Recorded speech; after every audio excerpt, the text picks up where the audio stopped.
somebody invited me on the platform to just hear me out. People have said so much about me, and I was not able to reply because I was censored. For 10 years, I was banned from every platform while they lied about me.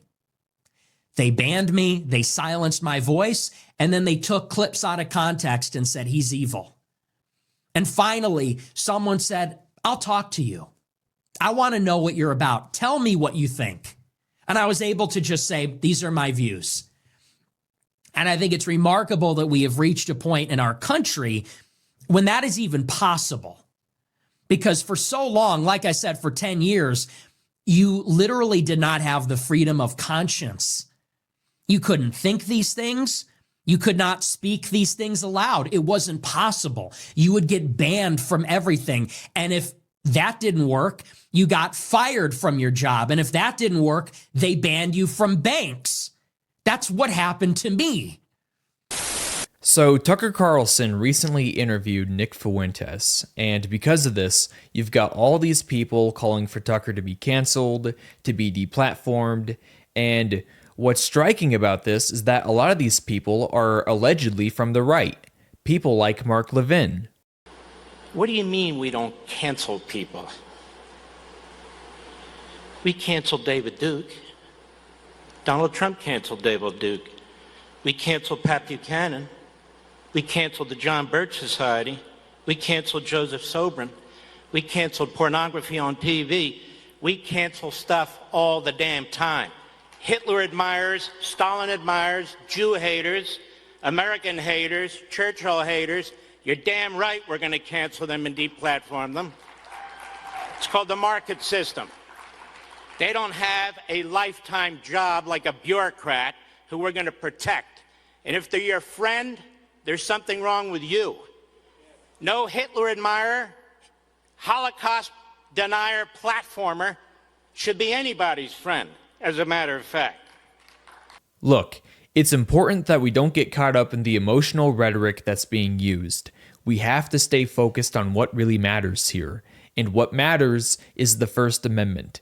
Whatever you think of Nick Fuentes, or whatever you think of Tucker Carlson, or anybody, we have to stand up for their First Amendment rights, or else one day, you and I could be next. This means we have to criticize the calls being made to have these men deplatformed. We got to stop being soft on the topic. Let me tell you what cancellation is not. No one cares if you own your own social media platform and you spew whatever you want to say. Whether it's stupid or not, we live in America and people have the rights of free speech. But we don't have to platform you. We don't have to let you come on our programs and say stupidity and spew stupid stuff. We have to argue against people when they talk like this, because they're completely wrong. Deplatforming is an attack on the First Amendment. Being deplatformed prevents you from participating in the public discourse, which is the very thing that free speech was meant to protect.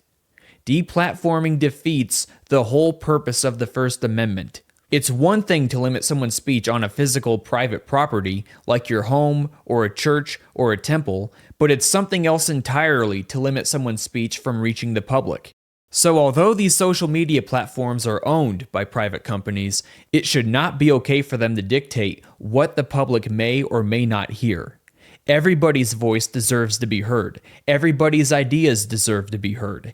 And if someone is wrong about something, or if they're lying about something, debates will ensue and the truth will eventually prevail, if we let it.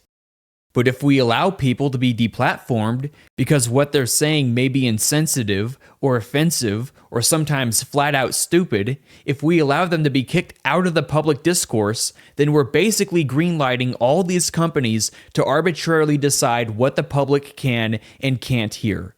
We're basically giving them the power to control what people think. And this was a major problem that the world had before social media existed. Before social media, the only way your thoughts and opinions could reach millions of other people was if you were able to speak on a legacy news network, or get your ideas published in a book or some prestigious newspaper. These options were heavily gatekept or simply too expensive for the average person to afford. It can be very expensive and risky to publish a book. And not just anyone is permitted to write their thoughts in the New York Times, nor is anyone just permitted to waltz on over to the Fox News station and speak their mind to the cameras. People don't realize how restricted our information used to be, and as a result of this restriction, it was very easy to control or manipulate everyone's opinions. But now, thanks to social media, anybody can speak their mind and share their ideas with the world at any notice. This enhances our freedom of speech, and it further enables free thought. It's amazing. It's the way God would have it be. It's very similar to the way it was during the war in heaven. Everybody was permitted to speak their mind, to argue, to debate each other, to plead with each other, strive with each other, and convince each other. And the internet largely enables us to have this same ability during this life. And much of this life is a continuation of the war in heaven. That war is not over. It continues today. This is the second round. This life, much like before, is all about choosing between good and evil. Choosing to become like God or the devil. And we have an obligation to not only choose what is right for ourselves, but to preach what is right to others. Just as we did during the war in heaven. This means we need to preach the First Amendment. It means preaching that everyone has a right to be heard. In other words, we have a duty to protect others from being silenced. For it says in Doctrine and Covenants, section 101, verse 77, that God wants all people to have First Amendment rights. God wants open, public discourse to prevail amongst his children. And that can't happen if people are being deplatformed. And why exactly are people so upset about Tucker Carlson interviewing Nick Fuentes? I saw the interview. There were no calls for violence or anything crazy like that. And yet, I'm seeing far more outrage over this interview than when people like Destiny or Hassan Piker were calling for violence against conservatives. The double standard's ridiculous. I'm ready for the great cleansing, dude. Cleansing? The cleansing. What cleansing? When we genocide conservatives in this country. So why are people so upset about Nick Fuentes? I'll tell you why. It's partly because he has a bombastic, controversial personality. He does say some pretty outlandish things sometimes. But the main reason people have a problem with him is because he challenges a lot of the narratives put out about Israel. He brings a lot of attention to certain facts involving Israel that you're not supposed to know about or talk about, like how involved they are with our government and our laws. Like, for example, in Florida, there are laws against anti-Semitic speech. And that's a problem because those laws violate the First Amendment. And here's another example. In many states, there are laws that prohibit the state government from doing business with any company that chooses to boycott Israel. That's a pretty big deal, and this is at the state level. We're not even talking about AIPAC's influence over our federal government, or the billions of dollars we send to Israel each year. These are important issues that people should be aware of, and they should be free to talk about them, alright? Now, I'm not an anti-Semite. I'm a Mormon. I strive to be kind and understanding towards all people. But try to understand this. Try to imagine if these laws and policies were being done in favor of Russians, or Chinese, or Catholics, or Mormons. If this were the case, then nobody would hesitate to call it out, nor should they. But when it comes to Israel and Jews, you can be punished for questioning these things. And it's getting to the point where cops might even show up to your house to harass you for criticizing these things. We're here because of the comments you made online about the Jewish community. Are you So what? No, I'm saying, are you? I have a freedom of speech, dude. Yeah, no, we get that. We get that. We just we gotta make sure that you're not. Do you have a warrant? No. And what you're doing is basically soliciting. You understand that, right? Yeah. It means you're not welcomed here. Okay. Okay. Bye. Okay. Stay off the lawn, please.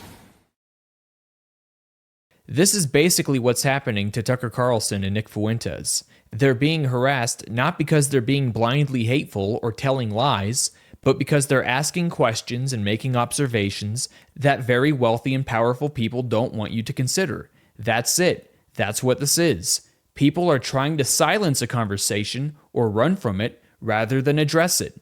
And this is a mistake that many Mormons make. When Mormons are asked certain questions about church history, or when they come across anti-Mormon content, they often refuse to address the issue. They won't answer questions, they won't debate their beliefs, and sometimes they just ostracize and accuse people of being bad faith actors, even when they're not. And as a result of all this, people become resentful and suspicious of us. Like if you run from a question every time it's asked, or if you attack your opponents every time they raise concerns, if you refuse to debate people who are attacking your beliefs and interests, all that does is make you look bad. So my advice for Mark Levin and others who have a problem with Nick Fuentes is not to make the same mistakes that many Mormons make. Don't run from questions, and don't try to shut down your opponents either. Instead, debate them. And if their ideas are so wrong, you should be able to dominate the stage. And then you should be able to content farm that and gain more support than you had to begin with. Instead of getting angry and combative when people like Nick Fuentes gain prominence, you should think of it as an opportunity, a chance to show the world how superior your ideas are. That is my advice here, because if you run from this, or if you try to shut people down, all you'll end up doing is looking like you've got something to hide. And frankly, I think these people do have something to hide. People like Mark Levin and Ben Shapiro who want to deplatform everybody else after spending years masquerading as free speech champions and saying things like facts don't care about your feelings, but now all of a sudden they want to deplatform others? They're not willing to debate anymore? That is pretty suspicious.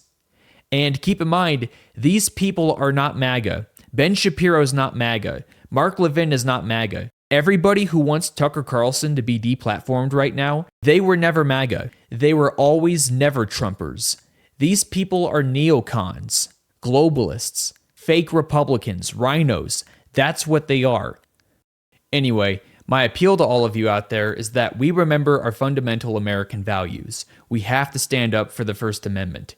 Everybody has a right to participate in public discourse, which I'll remind you, is virtually completely online these days. So nobody, whether it's the government or some private entity, should be able to deplatform you and thereby infringe on your right to speak to the public. And for my fellow Mormons out there, we especially have to remember this, because it's ingrained in our religion. God wants everybody to be able to have their voices heard. And so if you remain silent on this issue, or argue in favor of deplatforming others, then just realize that you're not with God on this one, and one day, you yourself could end up being deplatformed or worse. And with that said, thank you for watching this video. If you liked it, then hit that like button, subscribe to the channel for more, and follow me on X or Twitter.